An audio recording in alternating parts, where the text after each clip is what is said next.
샬롬. 만나 뵙게 돼서 영광입니다. 귀한 자리에 세워주시고 또 오랜 시간 기도해 주셔서 하나님 은혜 가운데 인도네시아 선교 사역을 계속 지속하고 있습니다.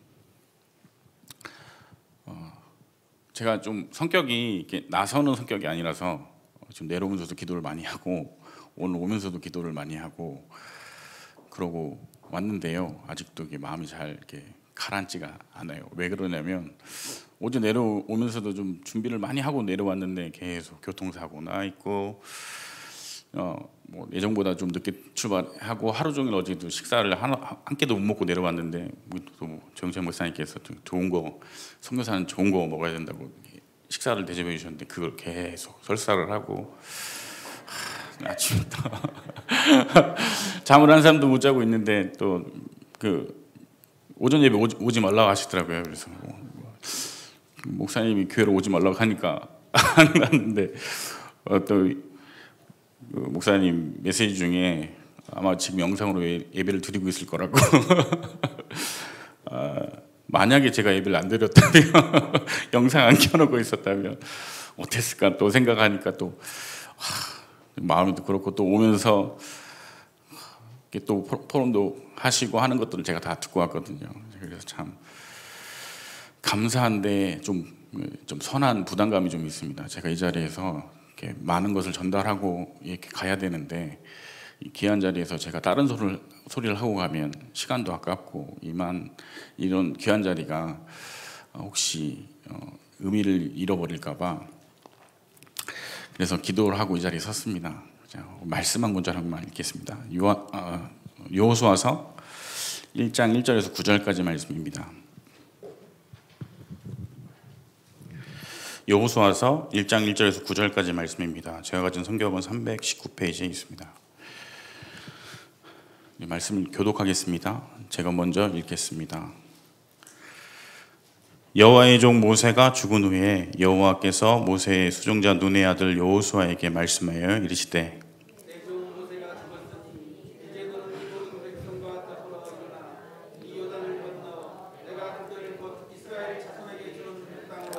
내가 모세에게 말한 바와 같이 너희 발바닥으로 밟는 것은 모두 내가 너희에게 주었노니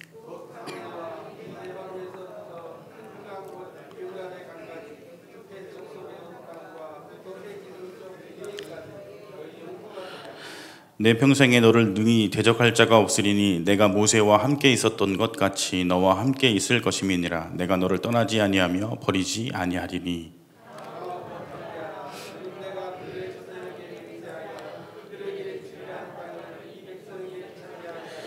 오직 강하고 극히 담대하여 나의 종 모세가 내게 명령한 그 율법을 다 지켜 행하고 우로나 좌로나 치우치지 말라. 그리하면 어디로 가든지 형통하리니.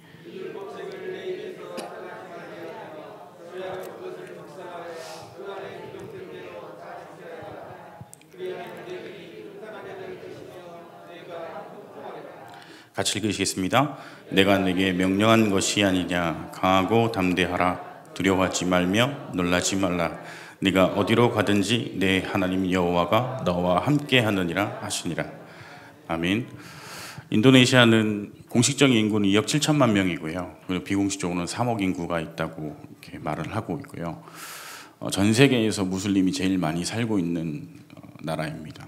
그래서 중동보다도 그리고 동남아에서 이슬람이 제일 많이 인구가 차지하고 있고요. 그리고 대대로부터 이슬람을 믿고 있기 때문에 개종하는 자체가 쉽지 않은 나라이고요. 전도와 선교가 쉽지 않은 나라인 건 확실합니다. 그래서 한국에서 들어오신 선교사님들이 70년대부터 인도네시아에 들어오셔서 선교하셨는데 법상으로는 외국인이 들어와서 내국인에게 포교 활동을 할 수가 없습니다. 그래서 지금 주력으로 하고 있는 사역은 바자회나 이런 같은 수익금을 가지고 고아원에 그리고 어린 친구들한테 돈을 주고 학비를 주고 먹을 것을 주고 옷을 주고 하는 사역들을 기존에 있던 선교사님들이 계속 이어오셨어요. 그래서 선교사님들이 한국인에 대한 좋은 이미지는 많이 심겨 놓으셨는데 사실상 그렇게 기독교에 우리가 말하는 예수가 그리스도에 대한 복음은 전달되지 못하는 상황이었고요.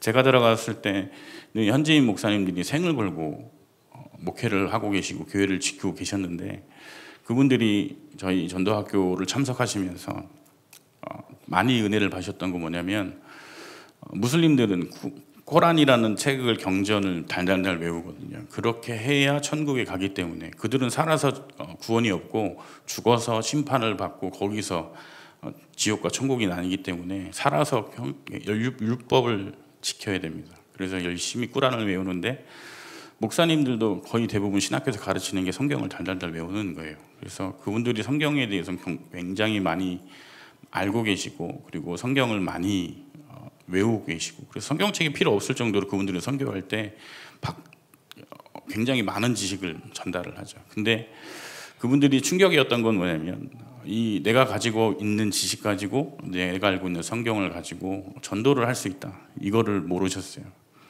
그래서 우리가 다락방 전도 운동이 얼마나 힘이 있냐, 선교 현장이나 전도 현장에 가보시면 바로 느끼실 수가 있습니다. 우리가 알고 있는 성경 구절 한 구절 한 구절을 가지고 예수가 그리스도라고 우리가 말할 수 있고요. 그 복음 가지고 현장을 살릴 수 있는 일들을 선교 현장에서는 바로 사실적으로 보실 수 있습니다.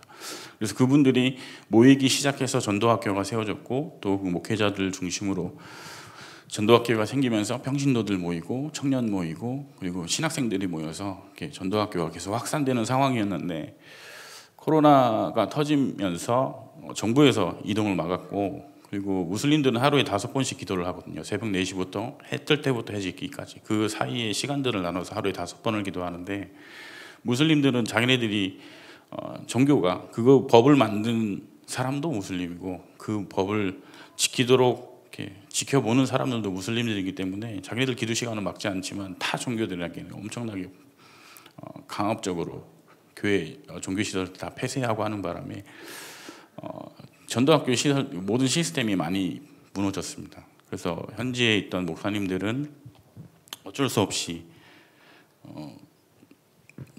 현장으로 생존을 하기 위해서 돈 버는 현장으로 가셔야 됐고, 그래서 그런 상황들을 보면서 좀 많이 마음을 아팠습니다. 그래서 작년에 제가 2월에 한번 1년 6개월 만에 한국에 들어왔는데, 왜 1년 6개월 만에 들어왔냐면, 처음에는 3개월이면 끝나겠지, 6개월이면 끝나겠지, 1년이면 끝나겠지, 어떻게든 이 무너져가는 시스템을 붙들고 어떻게든 세워보려고 굉장히 많이 노력을 했습니다. 근데 안 되고 또 안 되고 1년 6개월 만에 한국에 들어와서는 너무 많이 힘들었어요. 정신적으로도 많이 힘들고, 내가 이것밖에 안 됐나라는 생각. 선교사는 그런 책임이 있잖아요. 한국에서 계속 기도해 주시고 서포트해 주시고 기도의 배경이 되어 주신데도 내가 가서 현장에서 해야 될 일이 있는데 그거를 거의 못하고 갇혀 있다 왔으니까요. 그래서 좀 많이 힘든 상황에서 들어와서 우리 선배 목사님들 만나서 조언도 구하고, 또 이렇게 팀 사역을 받고 훈련을 받고 하면서 모든 것이 하나님 절대 주권이구나, 그거를 인정하는 데까지 좀 시간이 많이 걸렸습니다. 그래서 다시 들어가서 이 무너진 시스템을 어떻게 세울까라고 살펴보다가 우리 현지인 청년들 중에 전문성을 가지는 친구들이 있더라고요. 근데 이 친구들이 직장을 다 잃어버려서 아무것도 할 수 없는 상황이에요. 근데 이 친구들에게 정말로 어떻게 하면 내가 뛰어넘을 수 있는 발판을 만들어 줄 수 있을까, 어떻게 하면 도울 수 있을까. 그래서 이제까지 이제 선교비를 보내주신 거를 한 20불을 계속 모으고 있었거든요.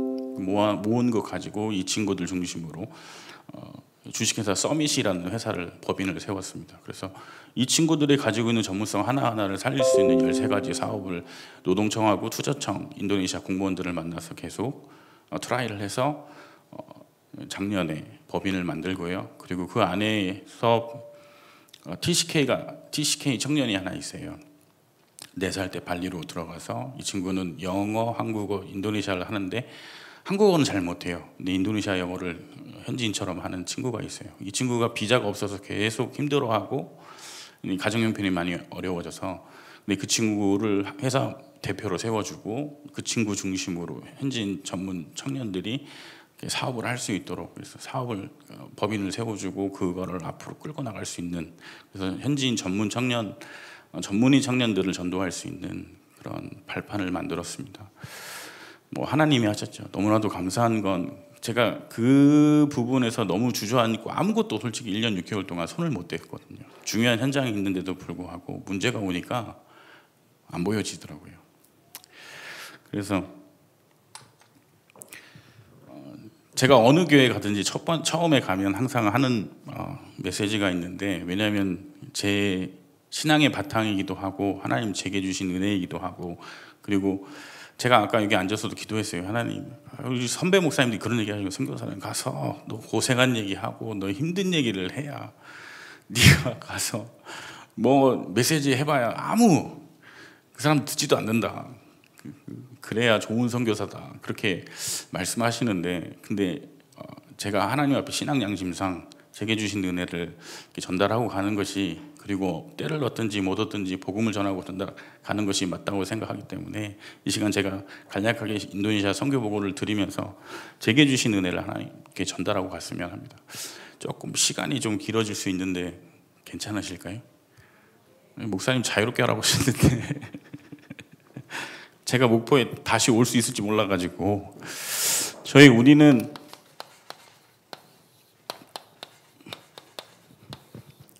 본질을 알아야 됩니다. 창세기 1장 1절에 하나님, 태초에 하나님 천지를 창조하셨습니다. 천지를 창조하셨습니다. 하나님께서요. 우리의 근본과 본질은 어디서 찾아내면 하나님이 천지를 창조하셨는데, 이것이 뭐냐면 하나님이 절대 주권입니다. 이 사실이 우리가 믿어지지 않으면 매 순간 고민하고 갈등할 수밖에 없습니다. 저는 기독교 4대째 집안에 태어나서 모태신앙인 가정에서 태어났는데 교회 다니면서 행복하지 않았어요. 매 순간이 고민이고 갈등이었어요. 교회 가면요 자꾸 뭘 하래요. 계속 기도하고 방언받고. 저는 순복음에서 신앙생활 했는데, 그 순복음은 신비만 하는 게 아니라 또 율법으로도 엄청 강해가지고 주일날 예배에 빠지면 안 되고 성경 외워야 되고, 세례식 하는데 새벽기도 한 달 동안 새벽기도 참석하고 저녁기도 참석하고 계속 뭘 하래요. 그래서 이렇게 하면 내가 어느 정도 신앙생활이 나는 어느 정도 섰구나 생각하면 또 뭘 하래요. 그래서 하라는 대로 다 했는데, 저는 제 자신이 어렸을 때요, 초등학교 때 행복하지 않은 거예요. 한 번도 성가대 안 빠지고 한 번도 예배 빠지지 않았는데, 정작 저는 밤마다 악몽을 꾸고 학교 가면 눌려 있어서 친구들하고 대인관계도 안 되고, 저는 뭐 이게 친구 관계도 지금도 없어요. 왜냐하면 항상 구석에 쪼그려 앉아 있었거든요. 교회 다니는 애들만 만나야 돼라는 생각이 있었나 봐요. 율법적인 거, 종교적인 거, 신비적인 거 계속 꽉 차 있으니까, 저는요 교회 가면 행복한데 집에 오면 너무 힘들었어요. 계속 갈등 속에 있었어요. 기도는 하는데 응답이 없고요. 뭐가 인정이 안 됐냐면 여기에 인정이 안 됐었던 것 같아요. 내가 뭔가를 계속 해야 된다고 생각했기 때문에. 복음은 그게 아니고 말씀은 그게 아닌데 계속 뭔가를 하려고 했기 때문에. 하나님의 절대 주권. 제가 이번에 이 코로나를 겪으면서도 계속 그 부분이 걸렸던 것 같아요. 현실적인 문제, 사실적인 문제가 오니까 제가 어떻게든 그걸 해결하려고 발버둥을 치다 보니까 뭐가 희미해지냐면 이게 희미해진 거예요. 하나님이 천지를 창조하셨는데 누구와도 상의하지 않고 누구의 힘을 빌으시지 않고 하나님이 절대주권으로 천지를 창조하셨는데, 저는 문제가 오면 제가 해결하려고 했었어요.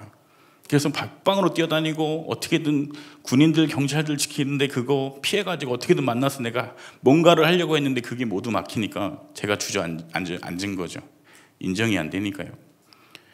그래서 우리는 어떤 상황이든지 어디서 시작해야 되냐면 우리의 본질, 근본을 보셔야 됩니다. 창세기 1장 1절, 하나님이 천지를 창조하셨어요. 우리의 인생, 우리의 삶, 모든 것을 하나님이 창조하신 줄 믿습니다. 그래서 우리는 그 안에 인생의 삶의 원리가 있어요.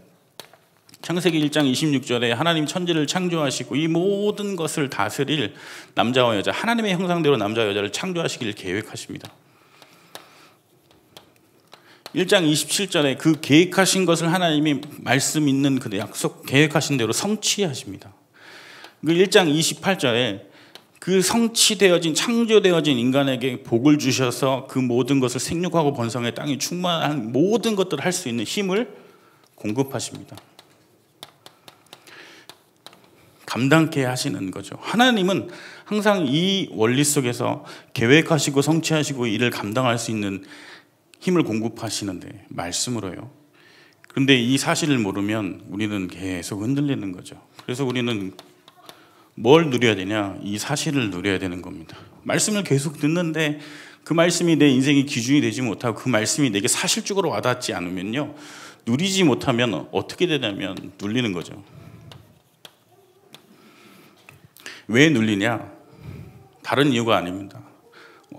내게 와 있는 먹고 사는 문제가 힘들어서 어려워서가 아니라 말씀이 사실로 믿어지지 않기 때문에 눌리는 겁니다.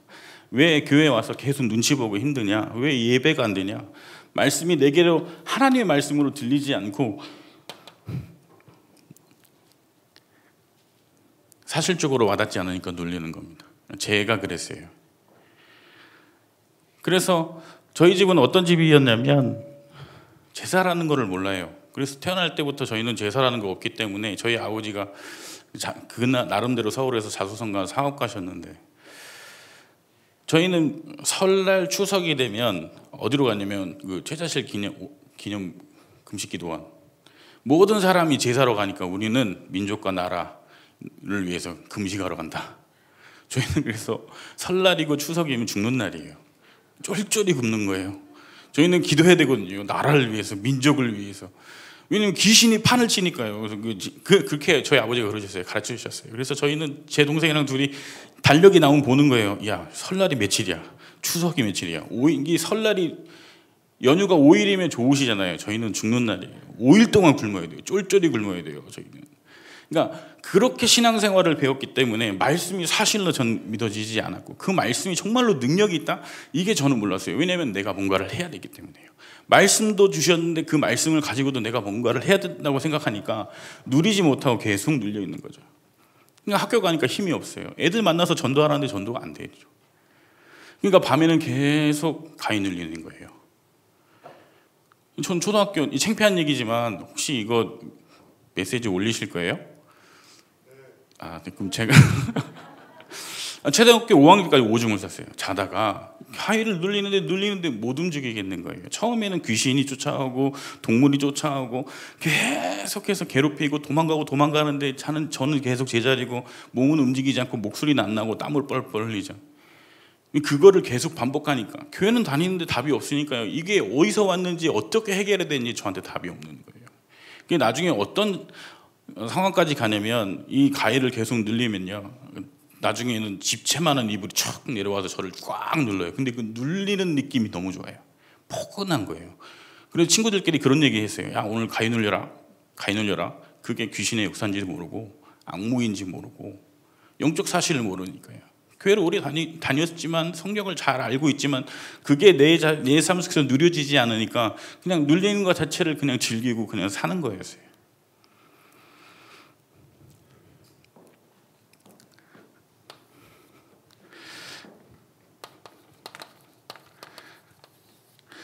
그런 인간에게 하나님이 뭐라고 명령하시냐면 창세기 2장 16절에서 17절에 동산에 있는 모든 것은 너희가 임의로 먹되 동산 중앙에 선악을 알게 한 나무의 실과는 먹지 말라. 먹는 날에 너희가 반드시 죽으리라 그러셨습니다. 하나님은 명령하셨어요. 다 만드시고 다 모든 것을 예비하시고 모든 것을 다 주신 다음에 그 말씀으로 명령하셨어요. 그러면 우리는 뭐 하면 되냐면 순종하면 됩니다. 말씀으로 다 모든 것을 다 주시고 예비하시고 명령하셔서 우리는 하면 순종하면 되는 거예요. 어떻게 보면 신앙생활은 다 이 안에서 끝난 겁니다. 이 안에서 끝났어요. 이것만 하면 되는데 우리가 오랜 시간 동안 종교생활하고 율법 안에 있으면서 신비주의 하면서 자꾸 이상한 게 섞여 있는 거죠. 그러니까 말씀이 힘이 없어요. 삶에 내가 그리스도인인데, 내가 크리스찬인데, 내가 하나님 자녀인데, 내가 전도자의 인생의 축복을 걷고 있는데 왜 안 되냐? 여기 안 되니까요. 그거를 제가 선교 현장 가서 봤습니다.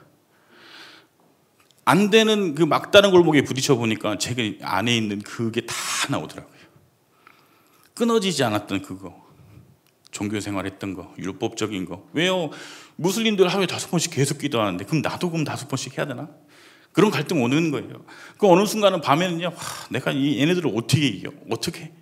어떻게 할까요, 하나님? 얘네들 개종할 수가 없는 상황이에요. 얘네들은 만 18세가 되면요, 종교를 선택해야 돼요, 누구나. 그러면 한 번 선택한 종교는 그 사람의 주민등록증에 아이디 카드에 종교가 다 적혀 있습니다. 그 모든 은행거래, 모든 사회생활을 할 때마다 다 뭐가 있냐면 종교를 적으라고 되어 있어요. 그리고 이 나라는 종교국장 장관이 따로 있습니다. 그래서 종교적으로 계속 추적을 해요.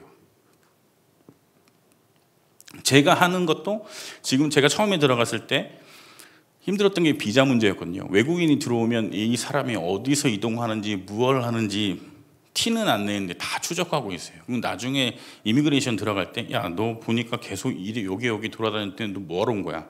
사업하러 온 거야? 뭐하러 온 거야? 한 방에 탁 잡아버려요.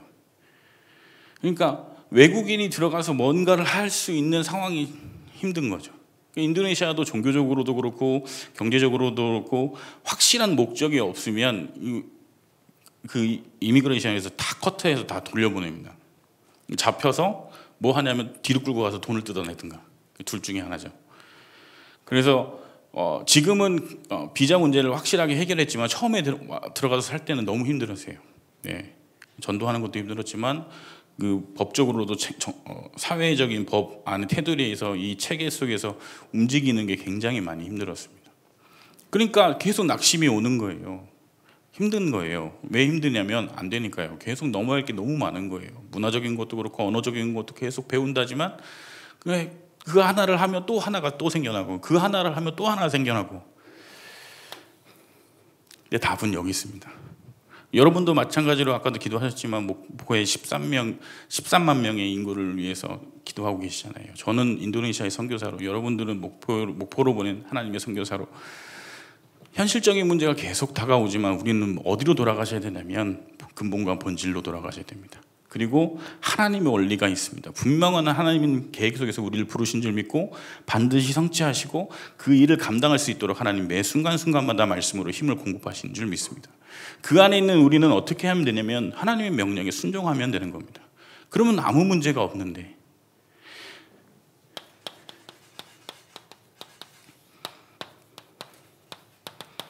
창세기 3장 1절에 보면 그런데 뱀은 여호와 하나님이 지으신 들짐승 중에 가장 간교하니라 뱀이 여자에게 물어 이르되 하나님이 참으로 너에게 동산 모든 나무의 열매를 먹지 말라 하시더냐.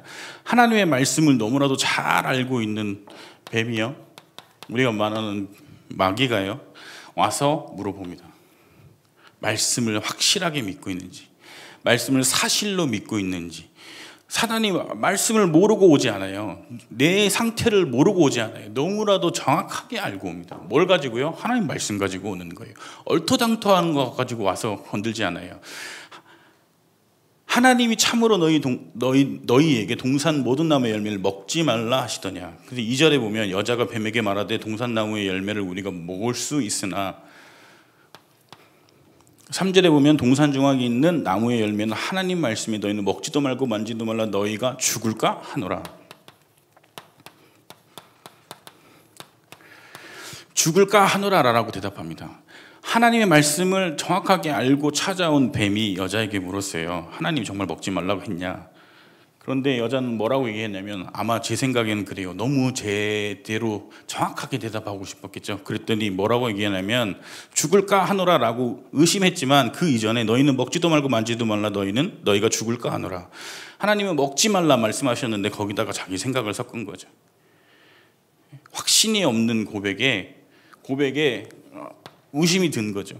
확신이 없는 거예요. 말씀은 사실대로 전달을 받았는데 그 말씀이 정말로 이랬을까? 저랬을까? 아마도 먹지도 말라고 그랬으니까 만지도 말라고 했을 거야. 하나님 말씀이 내 생각이 섞이고 내 경험이 섞이고 내 수준이 섞이면 이렇게 확신 없는 고백이 나올 수밖에 없는 겁니다. 4절에 보면요, 뱀이 여자에게 이르되 너희가 결코 죽지 아니하니라. 거짓말합니다. 확신 없는 믿음의 고백은 사단은요 바로 치고 들어오는 거죠. 확신 없는 믿음의 고백, 말씀의 기준이 확실하지 않으니까 바로 치고 들어오는 거예요. 뭐라고 얘기하냐면 결코 죽지 않겠대요. 하나님은 반드시 죽으라 그랬는데 사단은 뭐라고 얘기하냐면 결코 죽지 않겠다라고 얘기합니다. 5절에 보면 너희가 그것을 먹는 날에 너희 눈이 밝아져 하나님과 같이 내가 선악을 알 줄 하나님이 아심이니라. 야, 욕심쟁이 너희 하나님이 너희가 그거 먹으면 하나님처럼 될 줄 알고 하나님 먹지 말라고 한 거야 라고 뭐라고 얘기하냐면 이제는 하나님을 대놓고 대적하죠. 하나님의 형상대로 창조된 인간에게 하나님이 말씀을 주시고 명령하시고 그 안에 있는 사람에게 찾아와가지고 하나님 말씀 가지고 와서 의심을 심고 흔들리게 해서 끝내는 뭐냐면 하나님을 대적하는 말을 하게 합니다. 불신앙의 말을 싣는 거죠. 그 다음에 6절에 보면 여자가 그 나무를 본즉 그랬습니다. 이 불신앙의 말이 얼마나 무섭냐면 그 말을 듣고 하나님이 주신 그 선악을 알게 한 나무를 보니까 어떻게 되냐면 먹음직도 하고 보암직도 하고 지롭게 할 만큼 탐스럽기도 한 나무인지라 여자가 그 열매를 따먹고 자기와 함께한 남편에게도 주매 그도 먹은지라 죄를 짓게 되는 거죠. 우리가 교회 생활하고 신앙 생활하면서 정말 제일 조심하셔야 될 게 뭐냐면 다른 게 아니에요. 불신앙의 말입니다.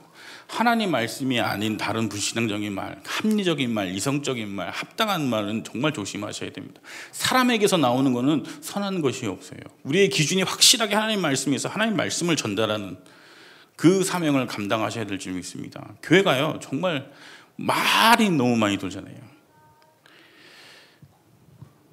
야 오늘 목사님이 어디 가서 침을 뱉었어.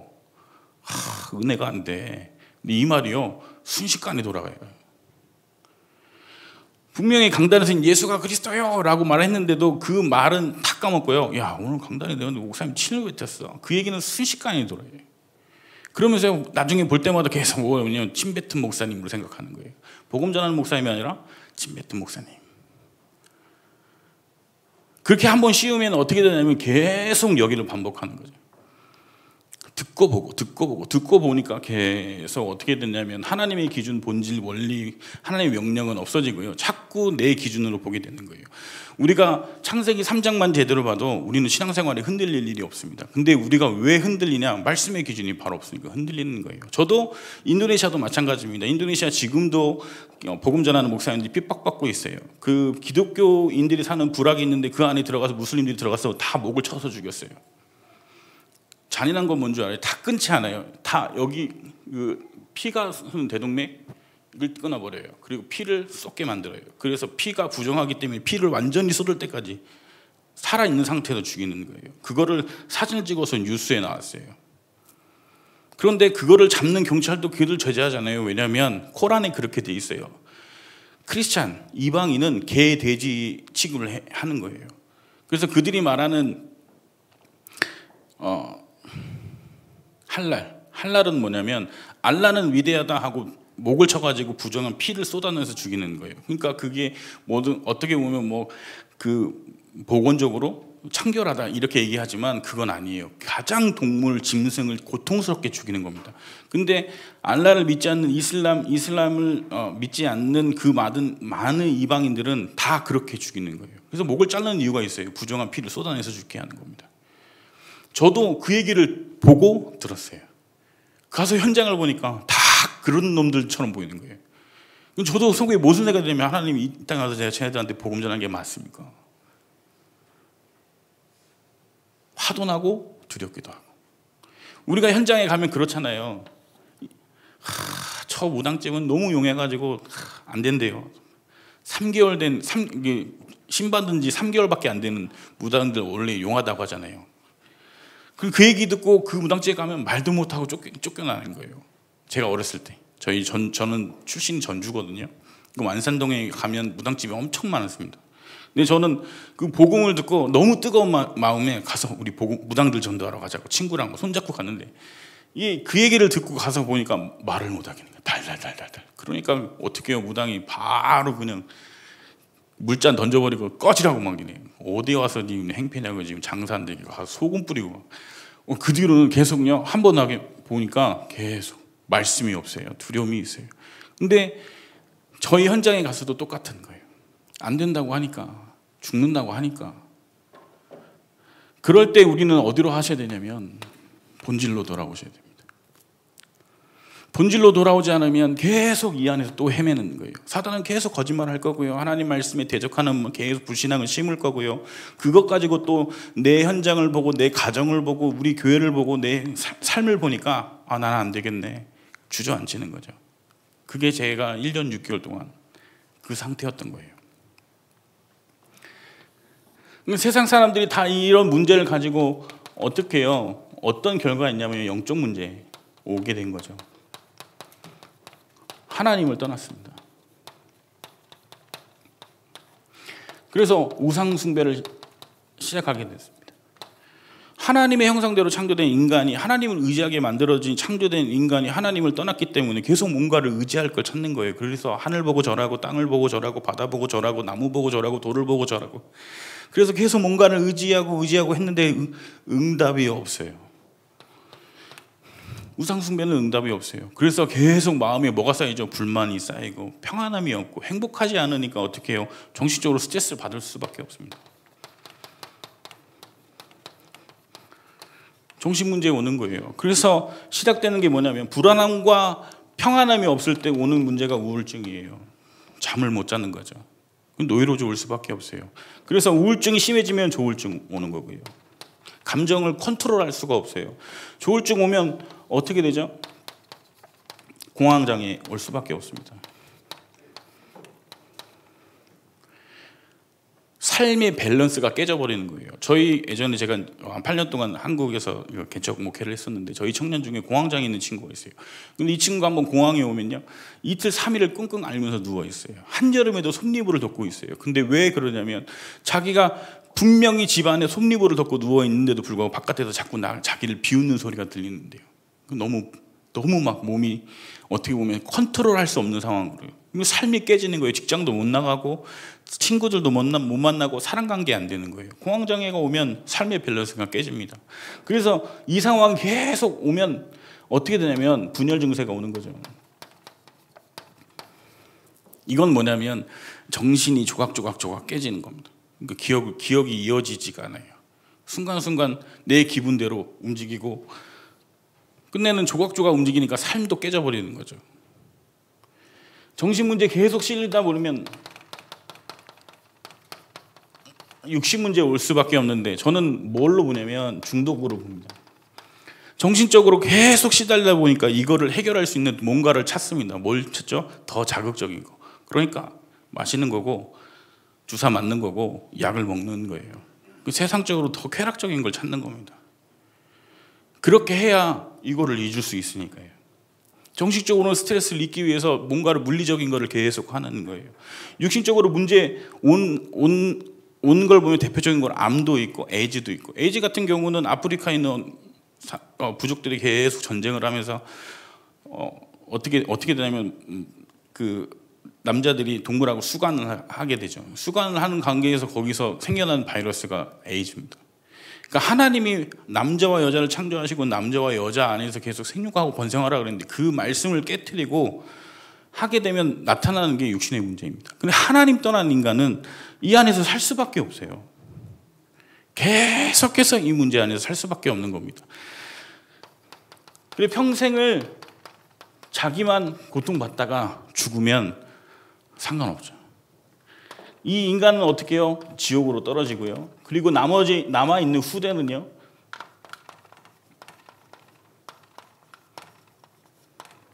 영적인 대물림으로 계속 똑같은 고통을 당할 수밖에 없는 겁니다.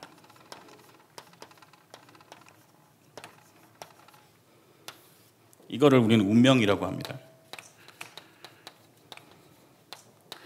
사주팔자라고 하죠. 이 틀 안에 갇혀 있는 거예요. 연월일시, 모든 인간이 태어날 때 갖고 태어나는 거 연월일시가 사주고요. 그 인간에게 주어진 4개의 기둥을 가지고 8자로 풀이한다고 해서 사주팔자입니다. 사람들이 다 이거 따라가는 거예요. 왜요? 이 안에 있으니까요. 불안하니까요. 영적으로 문제가 와서 하나님을 떠났기 때문에 불안한데, 의지할 것은 없으니까 계속해서 뭔가를 찾는 거죠. 계속 그래서 점쟁이한테 가서 물어보고, 사업은 어떻게 할 거예요? 연애는 어떻게 할 거예요? 내 학업은 어떻게 할 거예요? 미래는 어떻게 할 거예요? 계속 물어보는 겁니다. 이 안에서 또 어떤 문제가 있냐면 반복되는 문제예요.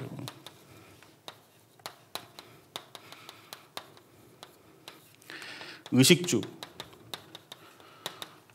먹고 사는 문제예요. 제일 본능적인 문제예요. 이 문제를 계속 또 해결해야 됩니다. 그러니까 거꾸로서 거꾸로 올라가서 이 영적인 얘기를 하면요, 사람들이 다 거부감을 느끼는 거예요. 왜냐, 지금 인간은요 5만 가지 문제에 걸쳐 있는데 네 인생에 와 있는 문제가 하나님 떠내는 문제라고 얘기하면 욕해버리는 거예요. 야, 지금 내가 지금 옷이 없는데, 먹을 게 없는데 지금 내가 지금 영적인 문제를 이해할 수 있겠어? 우리가 그런데 이 배경을 알지 못하고 현장에 가면요 다 부딪힙니다. 저도 인도네시아는 좀 다른 문제인 줄 알았어요.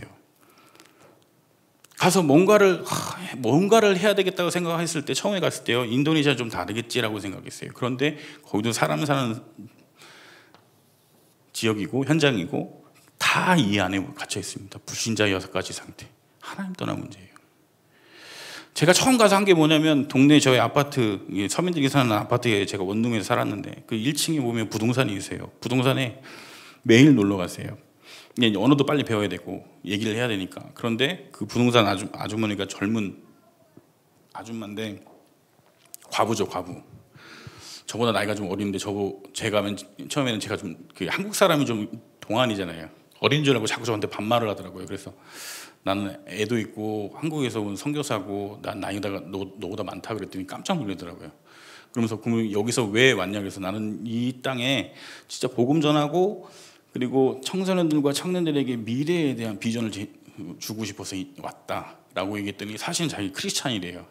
근데 이제 아이디 카드는 자기가 기독교하고 카톨릭이 똑같은 줄 알고 카톨릭으로 써 있더라고요. 자기는 크리스찬인데 카톨릭으로 해놨어요.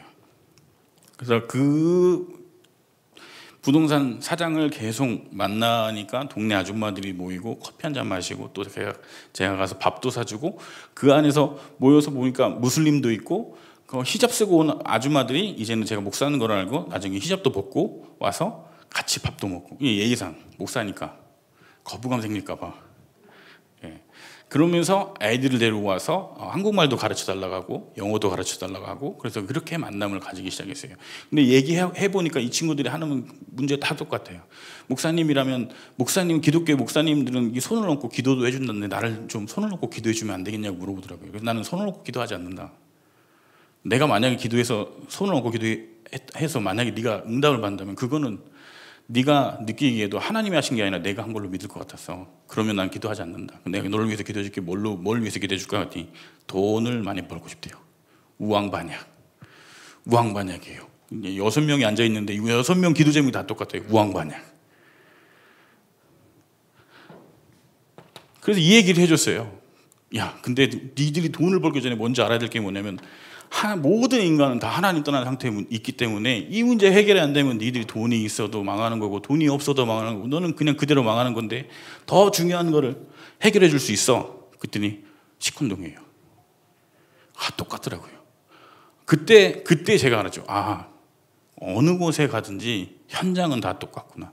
다 이 문제에 걸려 있고 먹고 사는 문제 해결되길 원하기 위해서 다 종교 생활하고 있구나.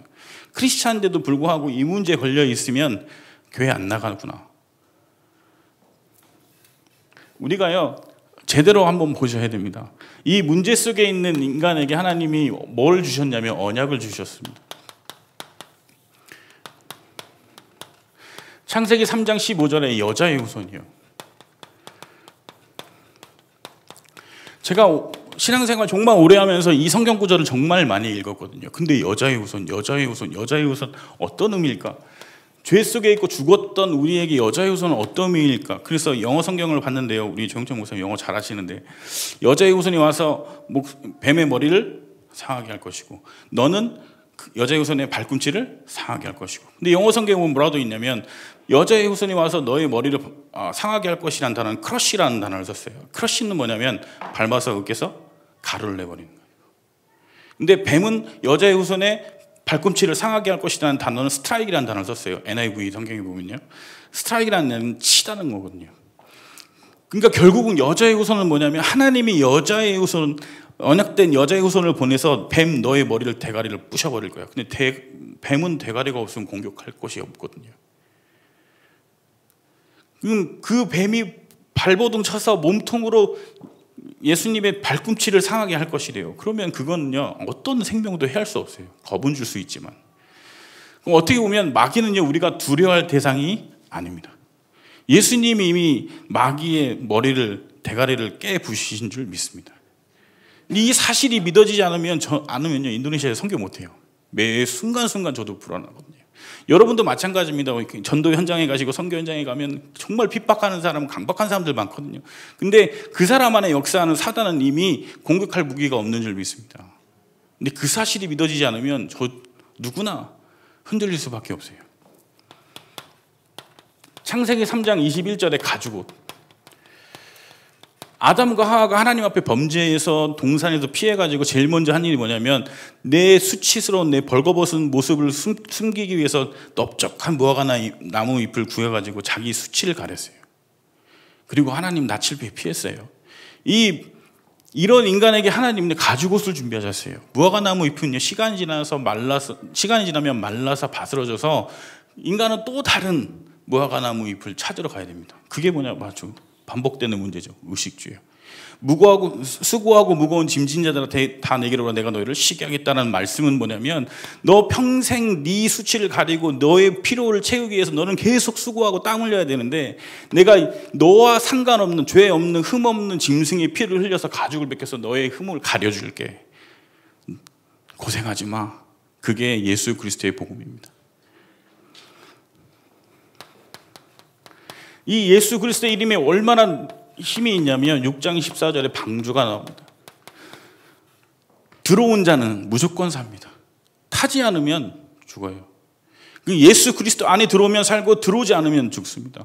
복음은요, 너무나도 쉽고 간결하고 우리가 세상에 나가서 전도할 때도 어렵게 전도할 필요가 없어요. 이렇게 다 적지 않아도 사실은요, 복음을 가진 목사님, 복음을 가진 교회, 복음을 가진 우리 성도님들이 모인 이곳에 오라고만 말해도 살 수 있습니다. 근데 예전에 제가 그렇게 기도했거든요. 그렇게 전도했거든요. 야, 우리 교회 와. 우리 교회 오면, 이쁜 친구들도 있고, 우리 교회 오면 이부 순서도 되게 신나고, 간식도 많이 주고 되게 좋아. 근데 예전에 했던 전도는 틀린 전도였어요. 왜냐하면 이 배경 없이, 그리스도의 복음 없이 우리 교회 프로그램이 있으니까, 우리 교회 돈 많으니까, 우리 교회 크니까. 그런데 이제는 우리가 그리스도의 복음을 소유했기 때문에 오라고 초청해야 되는 줄 믿습니다. 이제는 자신 있게 말씀하셔야 돼요. 왜냐하면 들어오면 삽니다. 우리 목사님 만나면 살아 라고 자신 있게 얘기하실 수 있으셔야 돼요. 왜냐하면 우리는 예수 그리스도의 복음을 소유한 하나님의 백성들입니다.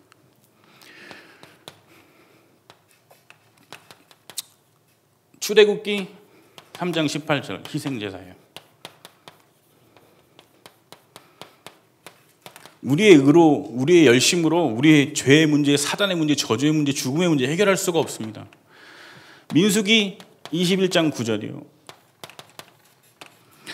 이스라엘 백성이 광야에 나갔어요. 하나님의 계획대로 계속 인도받고 있는데 맨날 똑같은 옷, 똑같은 음식 먹으니까 하나님을 향해서, 모세를 향해서 불평합니다. 하나님이 그래서 이스라엘 백성에게 불뱀을 보내서 다 물어 죽이는 거예요. 그때 이스라엘 백성이 모세에게 제발 좀 살려달라고 얘기합니다. 하나님이 뭐라고 하냐면 장대에 노뱀을 달아라. 본 자는 살겠다 그랬습니다.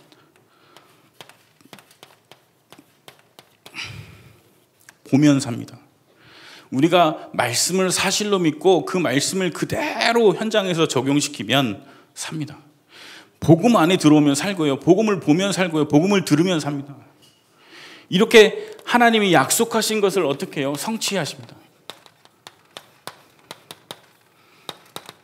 요한복음 1장 1절에 태초에 말씀이 계셨고 말씀이 하나님과 계셨고 그 말씀이 곧 하나님이라고 얘기합니다.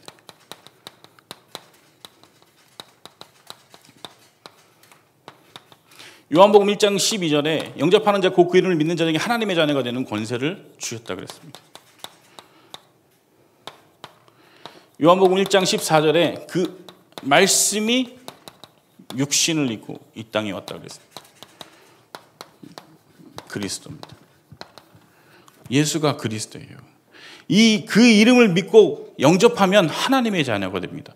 하나님을 떠나서 사단에게 죄의 저주에 묶여있던 인간이 하나님의 자녀가 되는 축복을 받게 된 겁니다. 그래서 복음은요, 능력이 있어요. 우리 인생도 이미 하나님의 자녀로 바뀐 인생을 살고 있는 줄 믿습니다.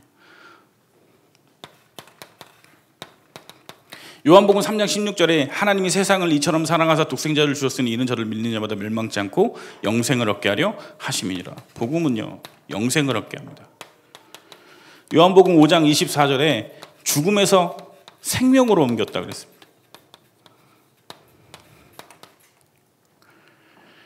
죽음을 이기는 권세에 누구에 있냐? 예수 그리스도의 복음 안에 있습니다.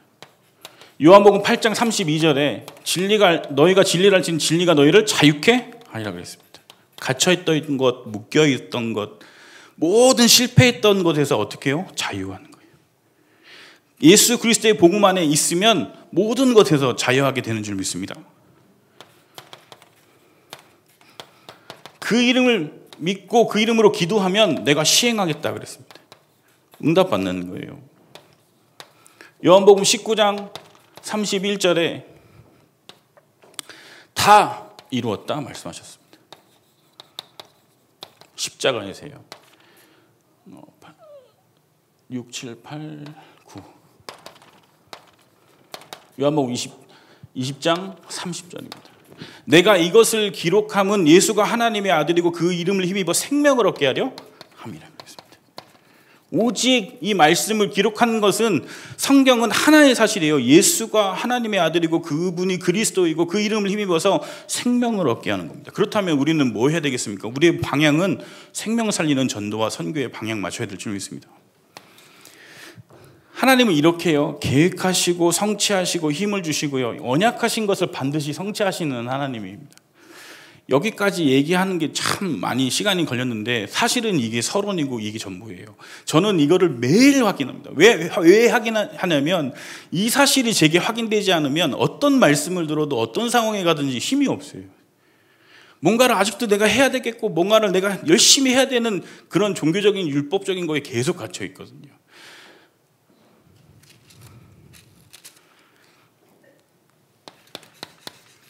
본론입니다. 여기까지 서론이고 여기 본론입니다. 표정이 안 좋으신데.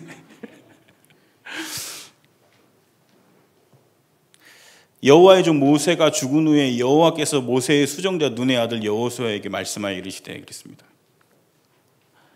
민족의 지도자, 위대한 지도자 모세가 그냥 한순간에 하나님이 불러가셨어요. 그런데 여호수아를 하나님이 부르셨습니다. 이 부르심에 대한 확신이 우리에게 있어야 됩니다. 저는요 항상 확인해요. 나는 그래 이 문제 속에 있었어. 나는 계속 갈등 속에 있었고 내 문제 이만한 문제도 해결할 수 없는 존재였는데 하나님이 언약 주시고 그 언약을 성취하셨던 그 예수를 그리스도로 믿고 내 신분이 바뀌어서 하나님 나를 부르셨어. 어떻게 해요? 전도자로요. 선교사로요. 저희 아버님께서 사업을 하다가 완전 쫄딱 망했어요. 1차 부도, 2차 부도, 3차 부도까지 나와서 저는 이 집안에서 젓가락 하나까지 빚쟁이들이 가져간다는 얘기를 눈으로 봤어요. 중학교 2학년 때. 저는 그때 하나님을 욕했어요. 하나님 축복하신다면서요. 내가 그렇게 열심히 기도하고 열심히 신앙생활했는데 하나님 왜요? 왜 망해요? 우리 집이 왜 망해요? 저희 아버지가 성전건축위원장을 하다 망하셨거든요. 자기 있는 현금은 다 교회 갖다 주고 자기는 어음으로 사업하다가 한 방에 망했어요.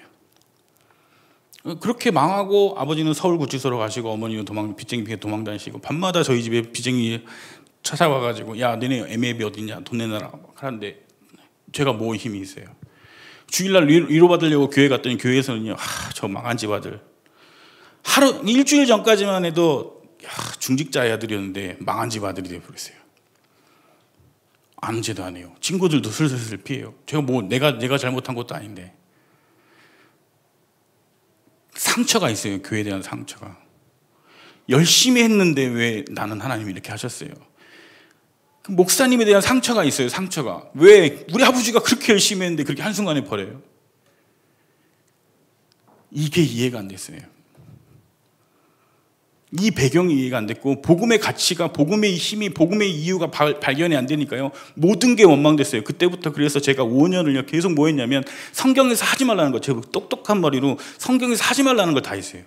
교회를 안 나온 게 아니라 저기 그 에어컨 저기 왼쪽 끝에 앉아가지고요 목사님 바라보면서 그랬어요. 거짓말쟁이. 매주 예배 나갔어요. 수예배도 나가고 금요예배도 나가고 새벽 예배 나가서 계속 거짓말쟁이. 그리고 친구들한테 얘기했어요. 야 11조 하지 마. 11조 하면 목사님이 가져가. 목사님 다 거짓말쟁이야. 축복 안 받아. 이걸 몰랐으니까요.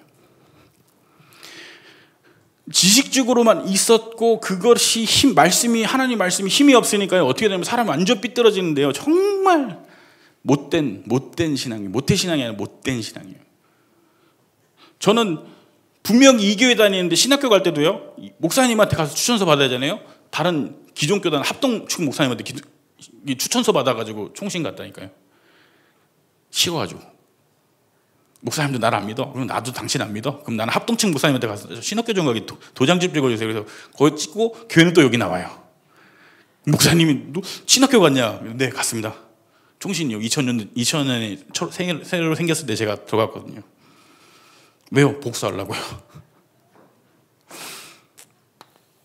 그런 저를 하나님 부르셨어요. 저희 큰아버지도 신학하셨고요. 저희 작은아버지도 신학하셨고요. 브라질 선교사로 가셨다가 작은어머니가 정신문제 오셔가지고 다시 들어오셨고요. 저희 아버지도 신학하셨고 저희 어머니도 신학하셨어요. 제일 인간 개차반인 제가요 신학하게 됐고요. 그것도 이단 신학교회 가가지고. 근데 누가 목사하고 있냐면 제가 목사하고 있어요. 저희 할머니 권사님 돌아가실 때 누가 장례에 집례했냐면 제가 있어요. 펑펑 울었어요. 이 문제 속에 갇혀가지고 진짜 인생 개차반 같이 생기고 저 승질 안 맞으면 막 상도 없고 막 그랬거든요. 친척들이 저희 앞에서 발발 떨어요. 왜 그러냐면 쟤는 또라이거든요. 세상에 이게 뭐라 그러죠? 너무 싫은 거예요 다. 근데 그런 저를 부르셨어요. 여러분들 다 그런 배경이 있으실 줄 믿습니다. 그런 저에게 뭐라고 얘기하시냐면 내 종 모세가 죽었으니 이제 너는 모든 백성과 더불어 일어나 이 요단을 건너 내가 그들 곧 이스라엘 자손에게 주는 그 땅으로 가라 명령하십니다. 하나님은 상의하지 않으세요. 야, 네가 지금 몸이 안 좋으니까 건강하면 가라. 그게 아니라 네가 지금 돈이 없으니까 돈 있으면 가라. 그게 아니라 그 청년 여호수아를 부르셨던 것처럼 네 모습 있는 그대로 어떻게 해요? 내가 약속해 준 그 땅으로 가라. 우리는 명령을 받은 인생인 줄 믿습니다. 부르심을 받았다는 얘기는 이유가 있는 인생이고 명령을 받았다는 얘기는 그만한 합당한 가치가 있는 인생인 줄 믿습니다. 근데 이 사실을 모르면 또 다시 어디로 가냐면 여기로 가는 거예요. 사단은 계속 그 얘기를 하는 거예요. 너 옛날에 이렇게 실수했잖아. 하나님 말씀이 사실이 아니잖아. 너 가니까 먹고 사는 문제 또 있잖아. 계속해서 이 안에서 놀게 만드는데 우리는 어떻게 해요? 언약 안에 있는 예수 그리스도의 복음으로 이겨내고 우리는 어디로 들어와야 되냐면 요 말씀을 확인해야 됩니다. 부르셨거든요. 끄집어내셨거든요. 그러면 현장에 가서 우리는 뭘 해야 되냐면 이 말씀이 사실인지 확인하셔야 됩니다. 전도는 그거예요. 선교는 그거예요. 뭐냐면 우리가 하는 게 아니라 하나님이 하시겠다고 한 약속, 그 명령이 정말 현장에서 성취되고 있는지 우리는 확인해야 될 줄 믿습니다. 목포 13만 명이고요. 인도네시아가 3억 인구인데요. 우리는 못합니다. 근데 하나님이 부르셨고 가라고 하셨기 때문에 우리는 그 현장에 있는 줄 믿습니다. 그게 없으면 매일매일 갈등이고 매일매일 염려고 매일매일 고민이에요. 3절에 내가 모세에게 말한 바와 같이 너희 발바닥으로 밟는 것은 모두 내가 너에게 주었다 그랬습니다. 주셨습니다. 4절에 곧 광야와 이 레바논에서부터 큰 강 곧 유브라데 강까지 해쪽 속에 온 땅과 또 해지는 쪽 대까지 너희 영토가 되리라. 네가 알고 있는 곳에서 모르는 곳까지, 네가 눈으로 볼 수 있는 곳에서부터 눈으로 볼 수 없는 곳까지 내가 너에게 되게 하겠다. 너희 영토가 되게 하겠다. 내가 하겠다. 하나님의 근본, 본질이 뭐죠? 절대 주권입니다. 하나님이 하시겠다고 얘기합니다. 우리는 그러면 할 수 있는 게 뭐냐면 믿고 순종하는 거죠. 그 원리 속에서 우리는 누리고 있으면 되는 겁니다. 왜요? 계획하신 것은 반드시 성취하시고 그 성취함 속에 있는 인간에게 하나님이 힘도 주시고 그것을 감당할 수 있는 능력을 공급하시기 때문에 그렇습니다. 5절에 보면요. 내 평생에 너를 능히 대적할 자가 없으리니 내가 모세와 함께 있었던 것 같이 너와 함께 있을 것임이니라. 내가 너를 떠나지 아니하며 버리지 아니하겠다. 떠나지도 않겠다. 버리지도 않겠다. 누가요? 천지를 창조하신 하나님께서요. 이만한 약속이 또 어디 계세요? 6절에요. 강하고 담대하여 너는 내가 그들의 조상에게 맹세하여 그들에게 주리라 한 땅을 이 백성에게 차지하게 하리라. 내가 하겠다. 계속 여호수아서 1장 1절에서 9절까지 말씀은요. 내가 하겠다. 내가 하겠다. 내가 하겠다. 내가 하겠다. 부르시고 보내시는 겁니다. 하나님이 하실 거니까요. 7절에 보면요. 오직 강하고 극히 담대하여 나의 종 모세가 내게 명령한 그 율법을 다 지켜 행하고 우로나 자로나 치우치지 말라. 그리하면 어디로 가든지 형통하리니. 지켜 행하고 라고 여기서 말하는데요. 여기서 속으시면 안 됩니다. 지켜 행하고 뭘 우리가 해요? 하는 게 아니라 요거예요. 요거 다시. 내가 너를 불렀지? 내가 너에게 명령했지? 내가 준다고 했지? 내가 한다고 했지? 그러니까 지켜 행하라는 말은 뭐냐면 우로나 자로나 먹고 사는 문제, 어떤 현실적인 사실적인 문제가 와도 우로나 자로나 치우치지 말고 어떻게 해요? 내가 명령한 대로만, 말씀대로만 가. 그게 지켜 행하는 겁니다. 신앙생활은 뭘 하는 게 절대 아닙니다. 제가 하고 말씀을 드리는 거예요. 해보니까 아니더라고요. 말씀 안에 있으면 하나님이 그 말씀을 성취하실 줄 믿습니다. 8절입니다. 이 율법책을 내 입에서 떠나지 말게 하며 주야로 그것을 묵상하여 그 안에 기록된 대로 다 지켜 행하라. 그리하면 내 길이 평탄하게 될 것이며 내가 형통하리라. 형통의 길을 말씀하셨는데 뭐라고 얘기하시냐면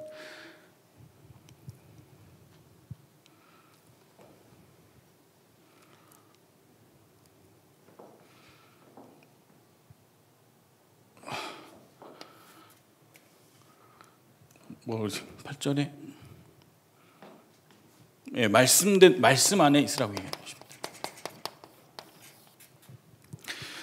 무엇을 우리가 하는 것이 아니라 그 말씀 안에서 그 말씀된 것을 지켜 행하라고 얘기하십니다. 9절이요. 결론적인 얘기인데 내가 내게 명령한 것이 아니냐 강하고 담대하라 두려워하지 말며 놀라지 말라 내가 어디로 가든지 내 하나님 여호와가 너와 함께하느니라 하시니라. 저는 이 말씀을 읽을 때마다 저는 이렇게 생각해요. 야, 내가 이렇게 계속 얘기하고 있잖아. 내가 내게 명령한 게 아니냐. 내가 하겠다고 얘기하지 않냐. 내가 찾아가겠다고 하지 않았냐. 네 영토가 되게 했다고 하지 않았냐. 그래서 구절은 뭐냐면 함께 임마누엘 with oneness입니다. 하나님이 함께 하시면 못할 것이 없습니다. 우리가 이 말씀 안에서 이 말씀의 기준을 확실히 세우고 하나님의 말씀에 순종할 때 하나님은 계획하셨던 그 일들을 우리를 통해서 이루실 줄 믿습니다. 그래서 이 복음이 우리에게 각인되고요. 말씀이 뿌리 내려지고 기도가 생활화되면 내 현장의 그 모든 문제의 기도가 연결되어진다면 하나님은 우리를 통해서 세계복음화, 지역복음화, 민족복음화 일들을 이루실 줄 믿습니다. 제가 원래는 준비한 PPT가 있는데 그것을 전달하는 것보다 제가 이렇게 현장에서 이 메시지만을 전달하고 있습니다라고 말씀을 드리고 보고를 하는 것이 더 나을 것 같아서 그리고 또 여러분을 또 언제 보게 될지 모를 것 같아서 사실은 선교사는 뭔 힘이 있어요? 힘이 없습니다. 기도해 주신 것이 가장 큰 힘이 됩니다. 그래서 인도네시아 들어가면 우리 목사님들한테 자주 전화를 잘 안 드려요. 너는 왜 전화를 안 하냐 그러시는데 선교사가 전화하면 다들 돈 달라고 하는 줄 알고 저도 집사람한테도 전화를 안 합니다. 왜 안 하냐면 저희 가족들은 여기 지금 나와 있거든요. 저 혼자만 들어가 있는데 혹시라도 또 무슨 일이 있는 줄 알고 걱정할까 봐 어떤 일이 있어도 전화를 잘 하지 않습니다. 그래서 저는 뭐 하냐면 계속 이거를 확인하고 있습니다. 다른 것은 없더라고요. 어떤 현장이 있든지 어떤 어려움이 있든지 하나님이 계획하신 현장에 하나님이 분명히 하나님의 뜻을 이루시고 성취하고 계신 줄 믿습니다. 그래서 또한 이 말씀을 또 나누는 이유는 저를 위해서 기도해 주신 교회가 복음의 확실한 뿌리를 내리시고 더 성장하셔야 저도 더 어떻게 보면 힘을 받고 현장에서 사역을 하기 때문에 제가 뭐 이런 일을 사역을 하고 있습니다라는 보고를 듣는 것도 중요하겠지만 다음에는 제가 그렇게 하겠지만 다 알고 계신 메시지겠지만 더 복음의 뿌리를 내리시고 복음의 각인 하시는 응답을 누리시고 더 교회가 성장하기를 바라는 마음에 이 제가 은혜 받은 말씀을 여러분에게 좀 나눠드렸습니다. 그래서 이제는 제가 이제 4월 달에 들어갈 계획이고요. 들어가서 우리 남아있는 청년들 그리고 현지인 목사님들을 모아서 다시 전도학교 시스템을 세울 겁니다. 저는 한국인 사역은 하지 않습니다. 오직 현지인 사역을 할 거고요. 그래서 파라에서 전도학교 시스템 세우고 그 안에서 나와져 있는 제자들을 세워서 전도 신학 원을 세워서 신학교로 발전시켜서 이 현지인 제자들이 목사가 돼서 현장에서 교회를 개척하는 파라에서 로카로 가는 진정한 다락방 전도 운동이 현장에서 세워지기를 위해서 기도하고 그렇게 진행할 예정입니다. 그래서 저를 기억나실 때마다 이렇게 그 방향으로 기도해 주셨으면 감사하겠습니다. 기도하겠습니다. 살아계신 하나님, 참으로 감사할 일입니다. 우리 인생이 그냥 왔다가 그냥 갈 수 있는 그런 인생이었지만 예수 그리스도의 복음으로 우리 인생을 전도자로 불러주시고 세계복음화의 언약을 향해 달려나갈 수 있도록 인도해 주신 하나님께 참으로 감사할 일입니다. 이 말씀이 우리 생각과 마음 깊은 곳에 잘 박히게 하시고 새겨지게 하여 주셔서 어떤 상황, 어떤 현장에서도 예수가 그리스도라고 선포하고 전달할 수 있는 전도자의 인생 살 수 있도록 하나님 축복하여 주옵소서. 우리에게 주신 언약 237 나라 5천 정도 살리는 일들을 우리를 통해서 이루실 줄 믿습니다. 말씀이 살아서 현장에서 성취되어지는 증거 있는 증인으로 우리를 하나님 인도하여 주옵소서. 감사하며 예수 그리스도의 이름으로 기도합니다. 아멘.